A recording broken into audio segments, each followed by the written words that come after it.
Hello everyone and welcome back to another tutorial. In today's video I'm going to show you how to create this cute baby nest. If you are a subscriber, I know you are probably here for the clothing DIYs, and don't worry, I will continue posting those as well. But since I am making some baby DIYs for myself, I thought I'd share them with you and hope you enjoy them even if you are not currently pregnant. This can also be a great gift idea. As usual, you can find all of the measurements and patterns on my blog, or feel free to pause the video at any time.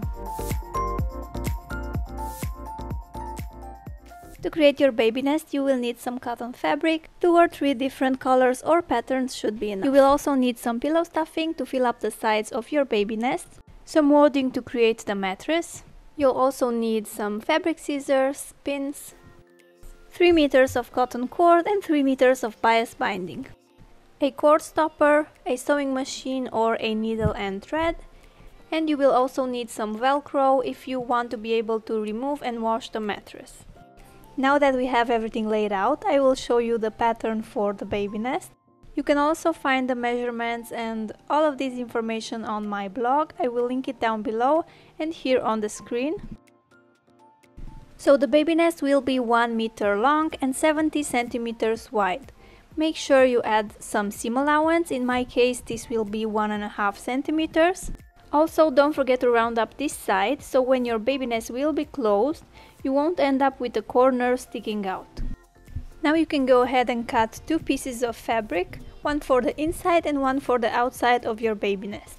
I've chosen the white dotted fabric as the inside of the nest and the yellow one for the outside. It's easier if you start by cutting out 2 rectangles, then drawing the pattern that I've just shown you by rounding up the edges. And of course, it's even easier if you don't mess up like I did here. My 2 rectangles were too short, so I've added a few centimeters at the bottom. Now you can start measuring and drawing your pattern.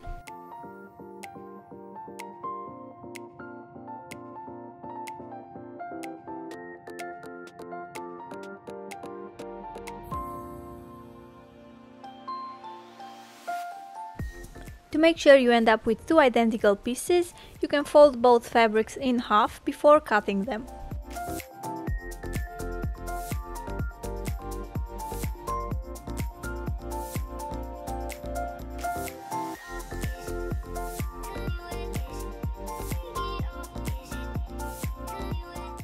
Now place right sides together and make a mark right here on both sides at about 5 centimeters distance from the half circle. Then pin the pieces together and sew from one of the marks you just made all the way around to the other one.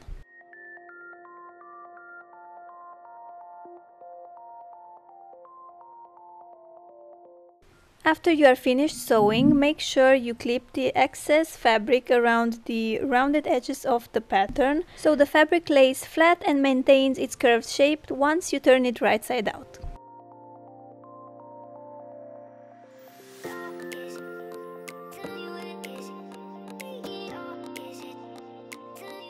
Now go ahead and press the seams, iron your fabric, and fold all of the edges from the opening inwards. Secure them in place using your iron.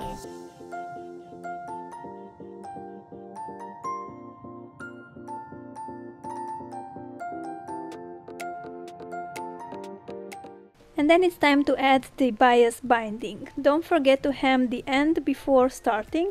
Just fold your end inwards twice and sew it using a straight stitch. Pin the binding around the baby nest over the seam, starting from around here all the way to the other side. Then sew it carefully in place.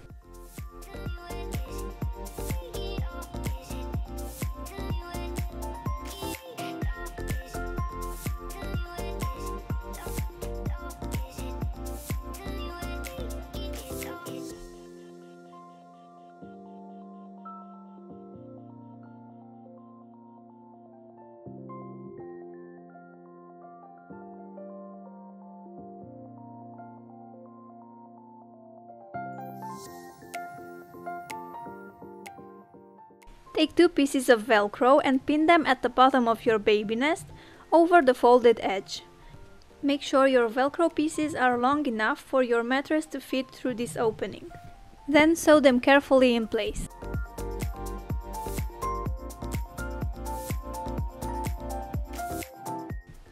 Pin and sew the remaining opening on the left and on the right of your Velcro.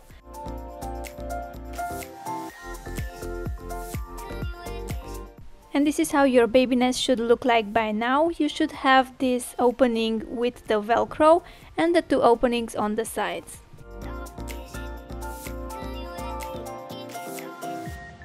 Now you'll need your wadding to create your mattress. Since I am using some leftover thinner wadding from another project, I will be layering it to create a thicker mattress for the baby nest. You can either do the same or buy a thicker one for yours. I've started by drawing the shape I wanted for my mattress, then cutting it out and using it as a guide to create the sides of the baby nest, which will be filled with pillow stuff. Pin your mattress in place to use it as a guide and sew carefully along its edge using a straight stitch.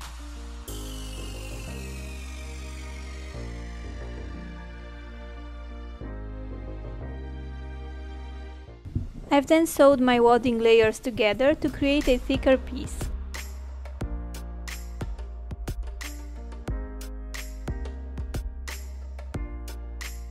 Insert the mattress in your baby nest. Roll the Velcro outwards so that it doesn't stick to the wadding while you are trying to insert it. Make sure the mattress lays nice and flat on the inside. Now, before you start filling up the sides of your baby nest, you'll need to pull the cord through the tunnel that the bias binding created. Use some tape to stiffen up the ends of your cord and a safety pin to help you guide your cord through the tunnel.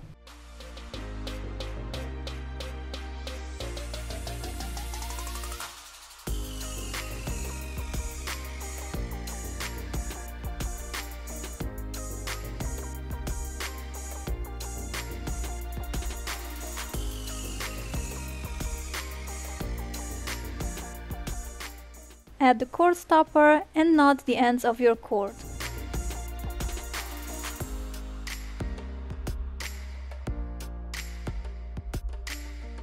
Now you can start filling the sides of your baby nest using the pillow stuffing through the small openings at the bottom.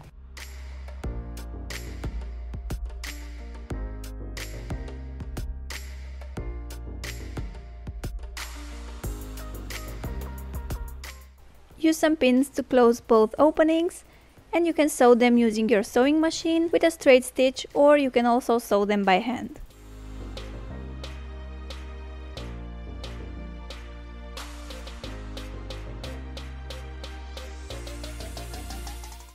Pull the cord to connect the sides and arrange the string so that your baby nest will end up with a rounded shape. You can either stop here or create an additional quilted mattress from the third fabric. To create a quilted mattress, I've used the one from inside the baby nest as a reference for cutting the fabric and another piece of wadding. And don't forget to add some seam allowance to your fabric.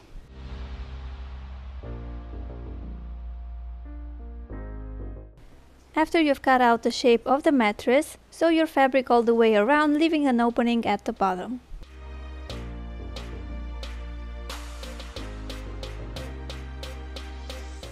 Now turn your fabric right side out, fold the bottom edges inwards and secure them using an iron.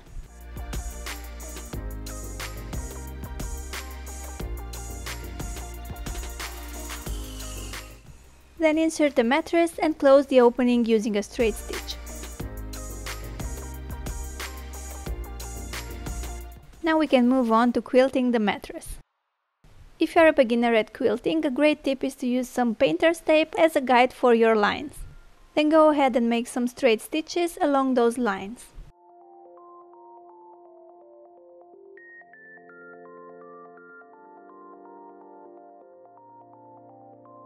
And this is the finished result. Place the mattress inside your baby nest. And again, you can stop here, but I've also decided to make a cover for the bottom of the baby nest, so to cover the string, since this can be dangerous, although you shouldn't leave the baby unattended in the baby nest.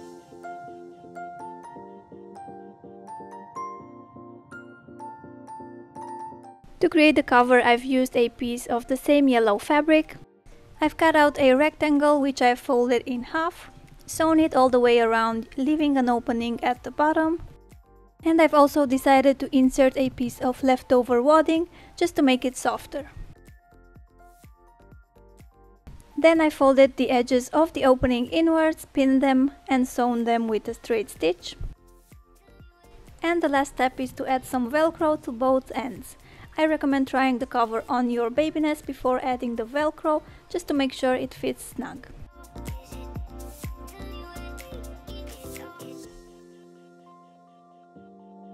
And this is the finished result. As I've mentioned earlier, make sure you don't leave your baby unattended in the baby nest. I hope you enjoyed today's tutorial. If you make the baby nest, make sure you tag me on Instagram or send me a message. I really love seeing your creations. As always, thank you so much for watching. Stay tuned for more DIYs and I'll see you in my next video. Bye!